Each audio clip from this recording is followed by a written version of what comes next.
अभी हमारा आज का टॉपिक है सेल्फ अवेयरनेस, आत्म जागरूकता। Self awareness is about understanding one's own need, desire, habit, traits, behavior and feeling. Let us try to understand in this with a short story. आत्म जागरूकता स्वयं की ज़रूरतों, इच्छाओं, आदतों, लक्षणों, व्यवहार और भावनाओं को समझने के बारे में है। अब एक छोटी सी कहानी से इसको समझने की कोशिश करते हैं। एक साधु धीरे धीरे एक सड़क के किनारे चलता है जब तक वह एक घोड़े को दौड़ते हुए सुनता है। वह आदमी को घोड़े की सवारी करते हुए अपनी दिशा में देखता है। जब वह आदमी उसके साधु के करीब आता है तो पूछता है, आप कहाँ जा रहे हो? तो साधु को इस बात के बारे में कुछ पता नहीं होता। वो बोलता है, पता नहीं, जहाँ घोड़ा चला जाएगा। ठीक इसी प्रकार जब हम स्वयं के प्रति जागरूक नहीं होते हैं तब हम उस दिशा में चल पड़ते हैं जिसके बारे में हमें पता ही नहीं होता। इसलिए it is important that we must have aware of our self. हमें अपने बारे में जागरूक होना चाहिए। जब कोई आत्म जागरूक हो जाता है तो व्यक्ति हर चीज़ से अवगत होने लगता है और स्थिति को निष्पक्ष रूप से देखता है। जो भी उसकी सिचुएशन होती है उसको निष्पक्ष रूप से देखता है। It plays a critical role in how we understand ourselves and relate to other and the world around us. ये एक महत्वपूर्ण भूमिका निभाता है कि हम खुद को कैसे समझते हैं और दूसरों और अपने आसपास की दुनिया से कैसे संबंधित हैं। अभी यहाँ पे कुछ स्टेप्स दिए गए हैं जिसमें सेल्फ अवेयरनेस के बारे में बताया गया है। The first step of practicing self-awareness is gaining a greater awareness of one's emotion. हमें अपने इमोशनों के बारे में पता होना चाहिए। ये फर्स्ट स्टेप है। सेकंड स्टेप क्या है? The second step to practicing self-awareness is making a habit of tracking one's feeling. हमें अपनी फीलिंग्स के बारे में जागरूक होना है और अपनी फीलिंग्स को ट्रैक करना है। ये आदत बनानी पड़ेगी कि हम अपनी भावनाओं को ट्रैक करें। तीसरा पॉइंट है, the third step of practising self awareness is expanding one's practice to area of life beyond the person feeling.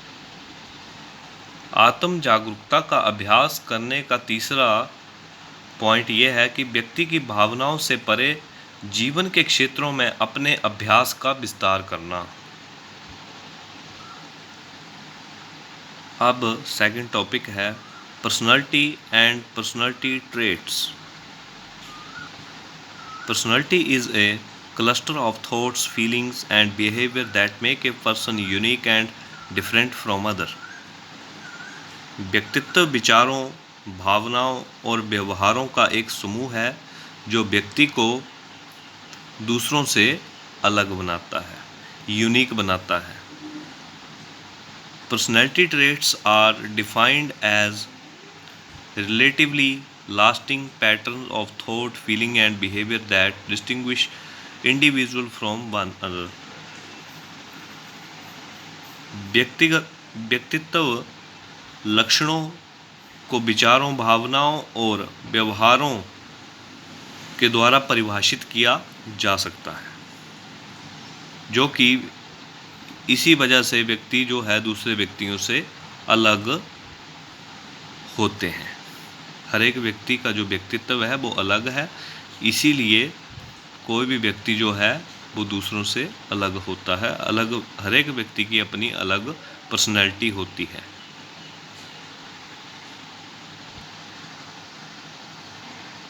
Personality development के यहाँ पे 5 फैक्टर हैं। कौन कौन से 5 फैक्टर हैं? Number 1, openness. ओपननेस मीन्स खुलापन। खुलेपन वाले व्यक्ति आमतौर पर रचनात्मक, जिज्ञासु, सक्रिय, लचीले और साहसी होते हैं।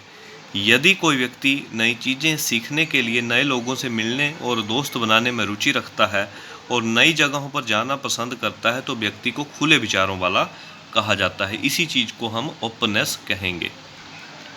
कॉन्शियसनेस, ये वो व्यक्ति होते हैं जो अपनी अंतरात्मा की आवाज़ को सुनते हैं, अपने आप में सेल्फ डिसिप्लिन्ड होते हैं, समय पर अपना काम करते हैं और अपने से ज़्यादा दूसरों की केयर करते हैं, दूसरों की भावनाओं की परवाह करते हैं। इन्हीं व्यक्तियों को कॉन्शियसनेस पर्सनैलिटी वाले व्यक्ति कहा जाता है। Extraversion, extraverts are individual who love interacting with people. ये वो लोग होते हैं एक्स्ट्रावर्ट्स जो लोगों से बातें करना बहुत पसंद करते हैं। आमतौर पर इनको बातूनी भी कह सकते हैं। जो व्यक्ति आसानी से दोस्त बना सकता है और किसी भी सभा को जीवंत बना सकता है, यानी कि किसी भी सभा या किसी भी जगह पे जाता है तो वहाँ पे उसी के चर्चे होते हैं, वह आत्मविश्वासी और एक्स्ट्रोवर्ट होता है। अभी आता है एग्रीएबलनेस। ये उस प्रकार के व्यक्ति होते हैं जो कि दयालु, सहानुभूतिपूर्ण, सहयोगी और विचारशील होते हैं। वे किसी भी स्थिति में खुद को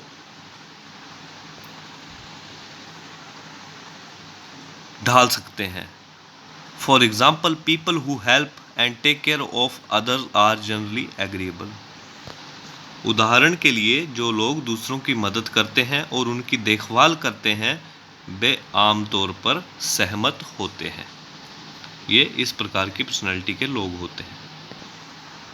न्यूरोटिसिज्म, ये वो प्रकार की पर्सनैलिटी होती है जिसमें जो लोग होते हैं वो व्यक्ति चिंता, आत्मसंदेह, अपने ऊपर शक करना, ये किसी प्रकार की शर्म, इस प्रकार की नेगेटिविटी के साथ चले हुए होते हैं। इनको दूसरे लोगों के साथ मिलने में कठिनाई होती है और ये किसी भी चीज़ को लेके बहुत ज़्यादा चिंतित होते हैं।